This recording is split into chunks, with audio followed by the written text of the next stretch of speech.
જય શ્રી કૃષ્ણ દોસ્તો, સ્વાગત છે તમારું અમારી યુટ્યુબ ચેનલમાં અનુસ ફૂડ ક્યુઝિનમાં।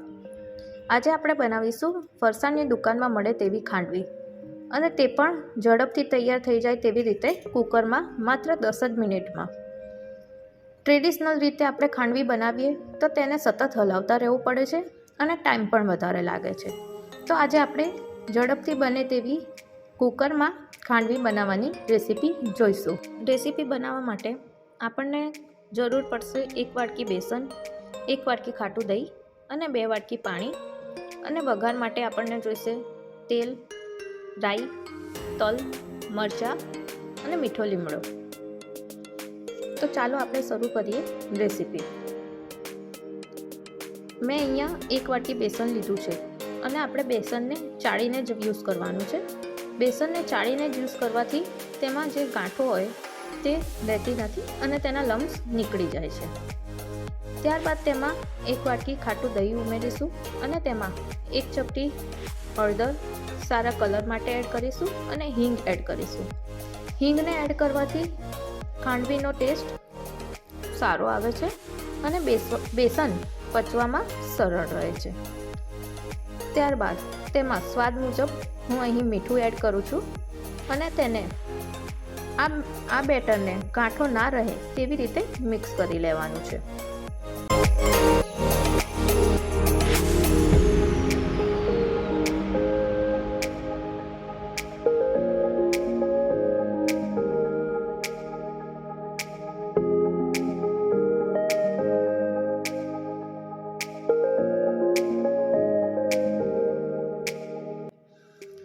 તમે જોઈ શકો છો કે મેં બેટરને સરસ રીતે મિક્સ કરી લીધું છે। ત્યારબાદ તેમાં આદુ મરચાંની પેસ્ટ એડ કરીશું અને હવે મેં જે વાટકીના માપથી દહીં લીધું છે તે જ વાટકીના માપથી હું 2 વાટકી પાણી એડ કરું છું।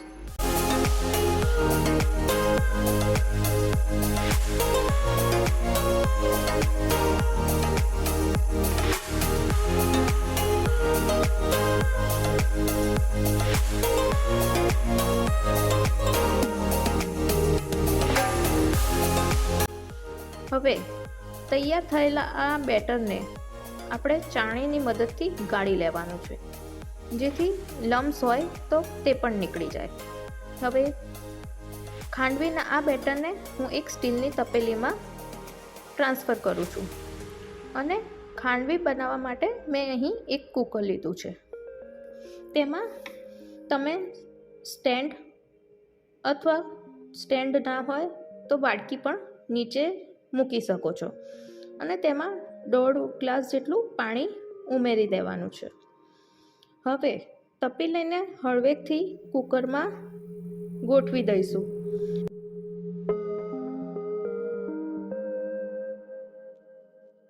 અને તેની ઉપર સ્ટીલનું ઢાંકણ ઢાંકી દેવાનું છે। અહીં ઢાંકણને ઢાંકવું ખૂબ જ જરૂરી છે, કેમ કે જો આપણે ઢાંકણ ઢાંકીશું નહીં તો કુકરમાં પ્રેશરથી જે પાણી બને છે તે પાણી પણ બેટરમાં એડ થશે, એટલે ખાંડવીના બેટરમાં પાણીનું પ્રમાણ વધી જશે। હવે આપણે કુકરના ઢાંકણને બંધ કરી દઈએ છીએ અને તેને મીડિયમ આંચ ઉપર 6 થી 7 સીટી થવા દેવાની છે। અહીં ધ્યાન રાખવાનું છે કે ગેસની ફ્લેમ મીડિયમ જ હોવી જોઈએ।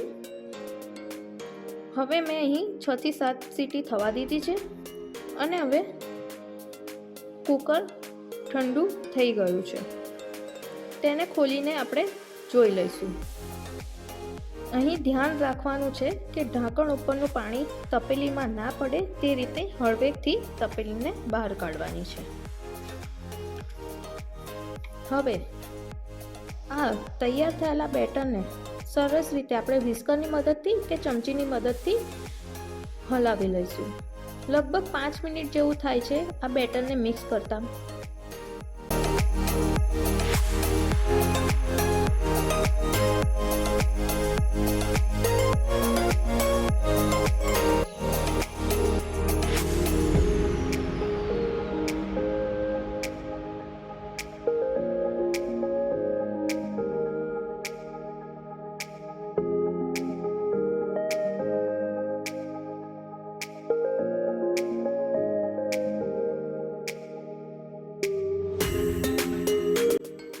હવે તેમાં હું 1 ટેબલસ્પૂન જેટલું તેલ એડ કરું છું.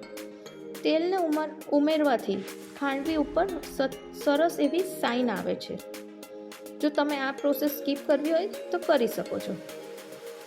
તૈયાર થયેલા બેટરને હું કિચન કાઉન્ટર ઉપર અને થાળીમાં ઝડપથી પાથરી દઉં છું. આ પ્રોસેસને તમારે સ્પીડમાં કરવાની છે, કેમ કે જો બેટર ઠંડુ પડી જશે તો સરસ રીતે પથરાશે નહીં.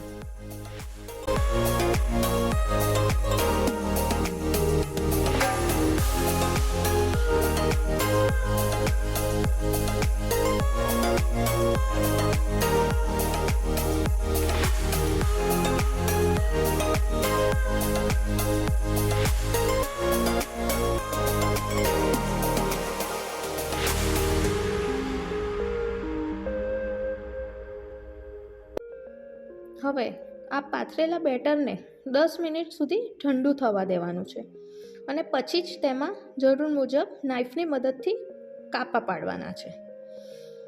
હવે તમે જોઈ શકો છો કે હું નાઈફની મદદથી ખાંડવીની ધારને સહેજ ઉપર ઉપાડું છું અને ત્યારબાદ રોલ કરું છું. આ જ રીતે તમારે બધી ખાંડવીના સરસ રીતે રોલ કરી દેવાની છે. જો તમારે સ્ટફ ખાંડવી બનાવવી હોય તો આ ટાઈમે તમે અહીં કોપરાનું છીણ એડ કરી શકો છો અને ત્યારબાદ ખાંડવીને રોલ કરી શકો છો. મેં અહીં પ્લેન ખાંડવી બનાવી છે.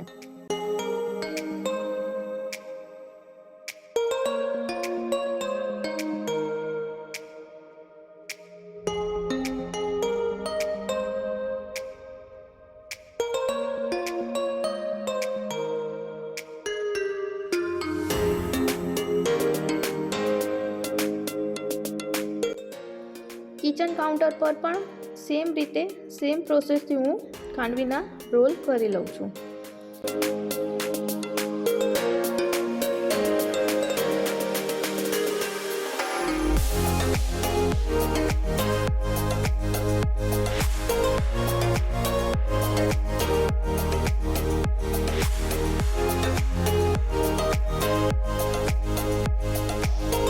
હવે ખાંડવીનો ટેસ્ટ વધારવા માટે આપણે વઘારની તૈયારી કરવાની છે.